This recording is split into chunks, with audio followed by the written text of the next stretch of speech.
Добро вечер, аз сум Васко Ефтов, ова емисијата во центар на Алса Тем телевизија. Вие сте на вистинското место, почитувани гледачи, бидејќи во наредните 50 минути и вие и јас имаме право да знаеме вистината. За вечерва одбравме 3 супер ексклузивни теми. Еве што ќе гледате вечерва, почитувани гледачи. За 2 дена треба да се случат парламентарните избори во нашата соседна Грција. Дали после тие избори Грција ќе купи билет за излез од политичката криза или за една нова политичка хаварија? Дали е можна македонска-албанска предизборна коалиција која би победила или би била фаворит за победа во 4 клучни града Скопје, Тетово, Гостевар и Струга? И интервју со Азем Влас, еден од поранешните косовски комунистички лидери на тема дали изборот на Вук Јеремич за председавач на Генералното собрање на Обединетите нации ќе може да ја помести српската позиција во тие преговори околу иднината на Косово и дали сиријската опозиција се тренира од страна на УЧК во Косово.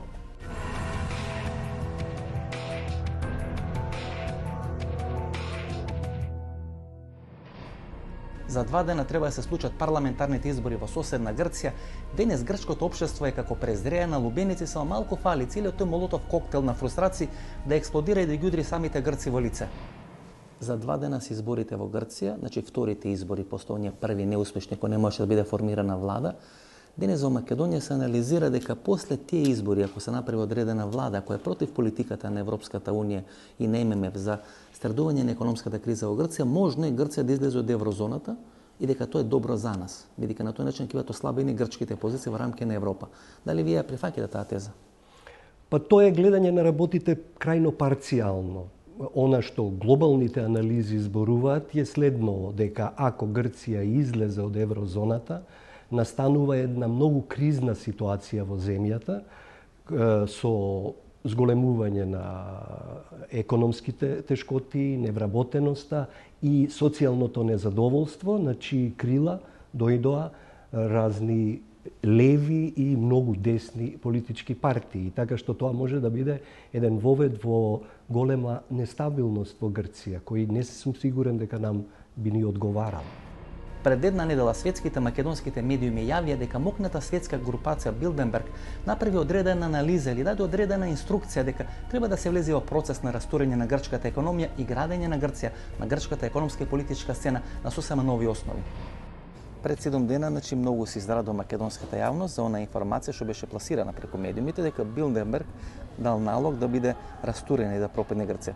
Очекувате едно такво драматично сценарио. Премногу инвестира во Грција, премногу ја доживуваат Грција како колевка на демократијата да така лесно да ја пуштат низ вода, по мое мислење, но што вие мислите? Што значи да пропадне Грција? Како може Грција да пропадне? Грција не може да крахира, да се распрода, на фалиментот да одат и островите и одредени пристаништа и аеродроми и така натаму. Грција не може да не постои. Реалниот животен стандард во Грција ќе падне. Грците во просек живеа за 7 пати подобро од нас до пред 2 години. Да речеме, пред 2-3 години во Грција стапката на невработеност беше 8%. Тоа време на таа благосостојба во Грција, независно кој ќе победи, помина. Сега веќе стапката на невработеност е 20%. Доколку се случи да излезат од еврозоната, се проценува дека стапка на невработеност имаат преку 30%. Ако се вратат на таквата. Тука ќе се тркаме, ќе мртва трка меѓу нас и Грција, фала Богу, но видите, они ќе бидат во многу понеповолна ситуација. Прво заради тоа што биле навикнати на многу подобро и второ заради тоа што немој да го занемарувате фактот дека има огромен број на емигранти. Како од Албанија, така и од африканските земји. Кај нас постои една официјална бројка на висока невработеност, но голем број од тие луѓе некако се снаоѓа во некоја сива зона која што во Грција тоа го имаат заземено емигрантите, така што реално 30% невработеност во Грција значи поголема невработеност колку она што е во Македонија. Има 2 доминантни модели на грчката политика во однос на Република Македонија. Првиот модел е тој модел на нова демократија на Мицотакис и на Самарас, кој го персонифицира тој модел, и тој модел предвидуваше поделба на Македонија помеѓу Србија и помеѓу Грција, или тој модел и тој договор помеѓу Милошевиќ и Мицотакис. И вториот модел е тој модел во времето на владата на Пасок и на премиерот Симитис, кога грците сакаа со еднобрано количество на грчки инвестиции во Македонија, во клучни сегменти, во клучни објекти, да ја стават во економска зависност Македонија и од таа позиција да го решат проблемот со името. Еден од носителите на таа грчка позиција беше сегашниот лидер на Пасок, господин Венизелос, тогаш портпарол на грчката влада и човекот кој беше вклучен во целата таа операција на продажба нокта на грчките стратешки интереси. И можат состојбите, значи, до таа степен да се радикализират, да дојде до граѓанска војна, што јас не би посакувал, бидејќи сепак таа е соседна земја, а и што Грција има инвестиции и држи водечки гранки, посебно значи во Македонија. И да не зборуваме за банките, да не зборуваме за предпријатија, Алфа банка, Цементара, Усија, Пивара Скопје, значи веќе еден огромен колач од капиталот во Македонија.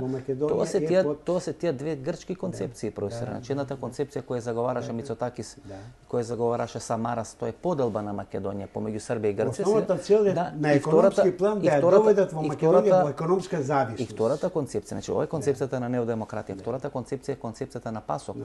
Тоа е концепцијата на поранешниот грчки премиер Симитис, тогаш портпарол во таа влада е Венизело, сегашниот лидер на ПАСОК, подоцна и министер за развој. Тој отвара окта, тој е на сечење на лентата на тој нафтовод што требаше од Солун до Скопје се прави. Значи тоа се двете концепции. Сега значи тие двете концепции имаат силно влијание и со поддршка на Србија. Во состојбите во Македонија, че ако има економска криза во Грција, лесно ќе се преле во Македонија. Тоа е логично да се претпостави, не да се претпостави, туку ќе се оствари тоа, не дај Боже, не би сакал јас. Ниту да пропадне Грција, ниту да дојде до тоа, бидејќи последиците ќе се реперкуират, значи ќе се одржат и во Македонија. Ми се чини дека целата ова политичка, безбедносна и финансиска криза на Грција е резултат на губењето или менувањето на стратегиската позиција на Грција во рамки на тоа јужно крило на НАТО. Секогаш Грција била одредена земја која била носач на авиони кон Блискиот Исток, била брана за муслиманскиот свет да дојде на територијата на Европа. Како трето била балансот помеѓу левиот и десниот дел на Европа, односно источниот и западниот, комунистички, социјалистички и капиталистички дел на Европа. И како четврта Грција изгоре од таа битка со Турција да може да ја парира на 4 пати поголемата и помокната Турција на секаков план. Многумина препознава делот таа грчка стратегија во македонскиот случај, вела дека сме многу слични по тоа прашање. А имено? Имено, ние сакаме да ја парираме на Грција на еден нерационален, неразумен начин, кој што Грција оценува дека може, иако е 4 пати помала, да ја парира на Турција. Ние ги имитираме грците со нашиот национализам, тоа е јасно, меѓутоа не можеме да ги имитираме со било што друго, нели, со потенцијалот и со моќта. Но кога станува збор за таа нерационалност кај грците, мора да се има предвид дека дел од Европа стоеше за тоа. Инвестираше во таа нерационалност. Да, учествуваше, а именно традиционално на Грција се гледа нели како на браната против муслиманскиот свет. Уште од давни времиња, нели од отоманското надоаѓање на Балканот и горе до Европа, има, сум го забележал, во главите на западните политичари таков еден страф од Турција. Притисокот сега од Америка за интеграција на Турција, подржани од Британија и така натаму, менувањето на стратешката карта цела на во овој дел од светот, на Блискиот Исток, практично може и да произведе, да речеме, напуштање на таа политика дека Грција е вратарот кон муслиманскиот свет.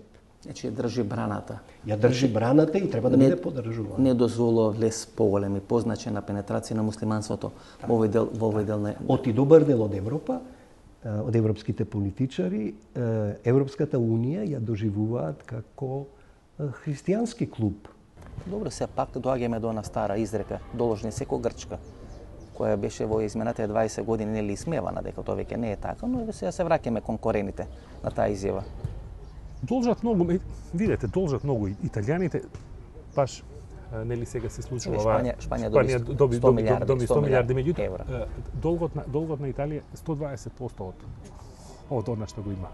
Како не е само Грција. Како да се реваншират малце на Грција? Тоа е веројатно клучната. Како да ја начека сега, како да ја враќа за сите. Инаку јас не мислам дека само грчката економија. Истиот проблем го имаат како што гледате сите левантински земји, и италијаните, и шпанците, и Португалија, но Грција прва го јаде стапот и го јаде стапот дебело ако ги видите условите за финансиската поддршка од 100 милиарди евра на шпанските банки. Шпанците се испазарија со европската тројка да не им даваат други предуслови како да ги трошат парите. Како што е во случајот на Грците душата ми извади, ама вака за лековите, волку ќе ги симнете пензиите, волку ќе намалите најниската плата. Стварно, душата ми имаат земено и заради тоа И е овој глас едноставно глас на, што викаат грците, диамартиријас, глас на побуна, глас на револт.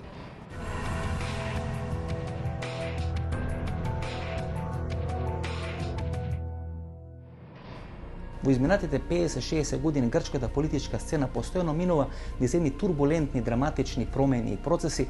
Тоа беше граѓанската војна 48-49 година, тоа беше војната хунта некаде 68-69-73-74 година. Тоа е веќе четвртата генерација на терористички организации во рамки на Грција кои харат по атинските, по солунските улици, кои се уште не се откриени и на крајот тоа е последната фаза на една драматична промена на политичката крвна слика во Грција.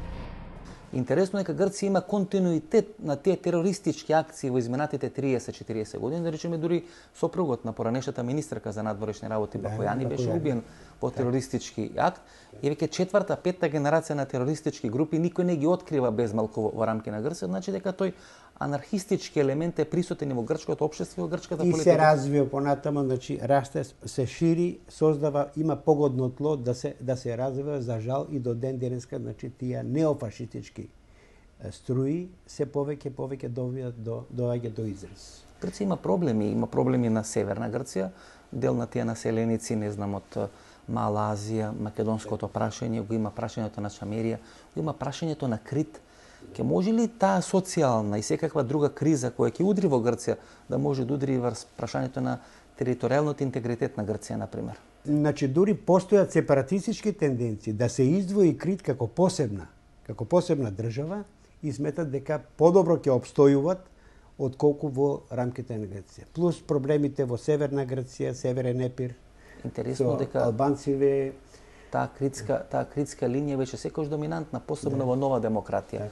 Мицотакис, Грилакис, значи сите што завршуваат на Кисе со потекло од Крит. Бакојани освои само 2,1 нешто од 100 гласови на последните избори, значи некаде пред месец и пол. Па мораше пак да се врати во Нова демократија. Тоа значи дека за прв пат во поновата грчка историја во делот на десницата е намалено влијанието на Крит и на критското лоби. Тоа значи дека може привлекување на дел од тие водечки личности по потекло од Крит. Си има свое значење зошто тоа се прави. Обично грците на 20 на 30 години драматично го менуваат политичкиот концепт на функционирање. После хунтата ова е ново драматично менување. Значи како да оди во историја тој поранешен грчки модел, многу навела дека всушност крахот на грчката политика е плаќање на таа цена на две работи. Прво, пропаста на комунистичкиот блок нели на исток и таа грчка многу клучна позиција да биде на некој начин мостот помеѓу истокот и западот. Второто прашање или Грција да биде браната за спречување на муслиманството да дојде во овој дел на Европа и третиот проблем на Грција е дека сакаше да парира на една Турција која е во еден перманентен економски, политички, безбедносен залет и Грција го има изгубена. И има изгубена таа утакмица со Турција, дека тоа е веројатно причината и шлагвртот на оваа грчка драма кој сега се случува. Времето кога Андреас Папандреou можеше да ги зима крупните пари од Европа, без да ги враќа, без да дава камати, значи пакетот Жак Делор 1, Жак Делор 2, помина. Грција тогаш беше многу сериозен стратегиски партнер на Западот.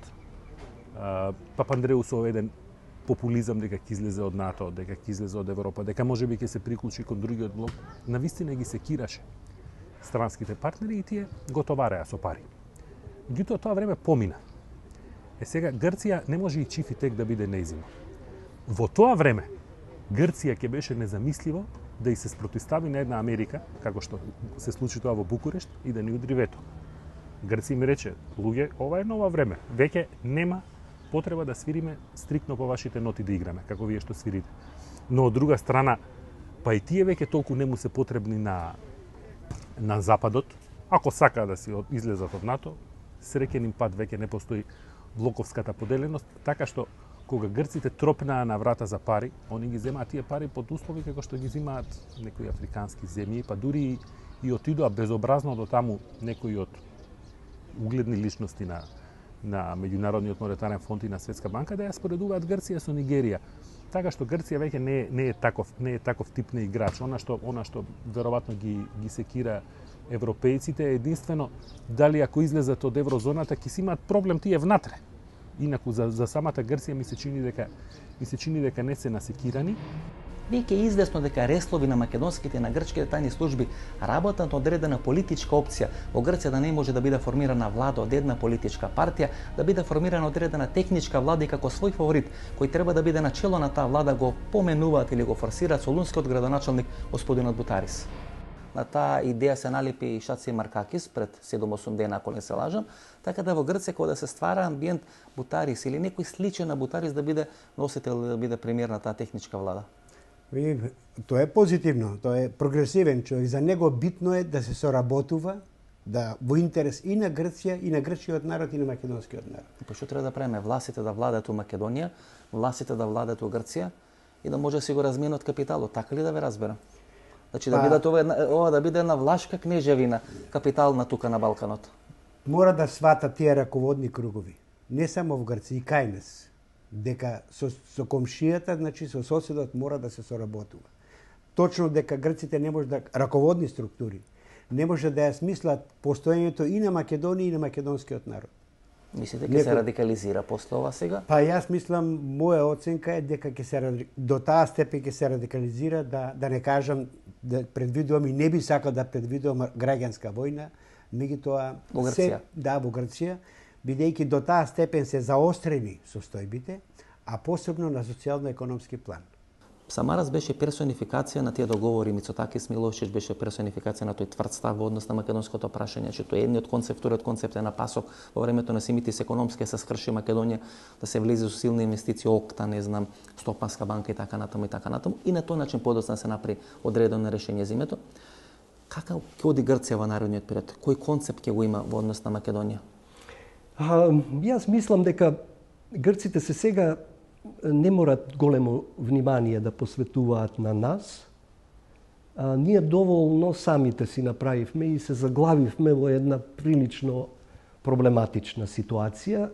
Ние всушност го направивме тоа што тие сака да го направиме изминатите 20 години. Апсолутно, некогаш си мислам дека и ние како да внесовме тројански конј, кој што сега не закопа во едно место. Што не мора да биде по дефиниција несвесен потек. Може да биде многу свесна стратегија. Може да биде свесна стратегија, меѓутоа тоа се веќе делови од некои подземни работења кои што ние што ги следиме настаните или сме работеле во политиката во услови на демократија, не можеме да ги знаеме. Се разбира е можно тоа. Се разбира е можно. Но проблемот е што ние не избегавме од прегратката на грците. Не избегавме доволно бргу во насока во која што сега ќе се чувствувавме побезбедни кога гледаме што се случува тамо, нели? Да сме членки на НАТО, да сме дел од структурите и да бегаме од тој идентитетски спор со нив. Сега спориме за истата работа. Некаде пред 6 месеци мокните аналитичари во Америка проценува дека за целата оваа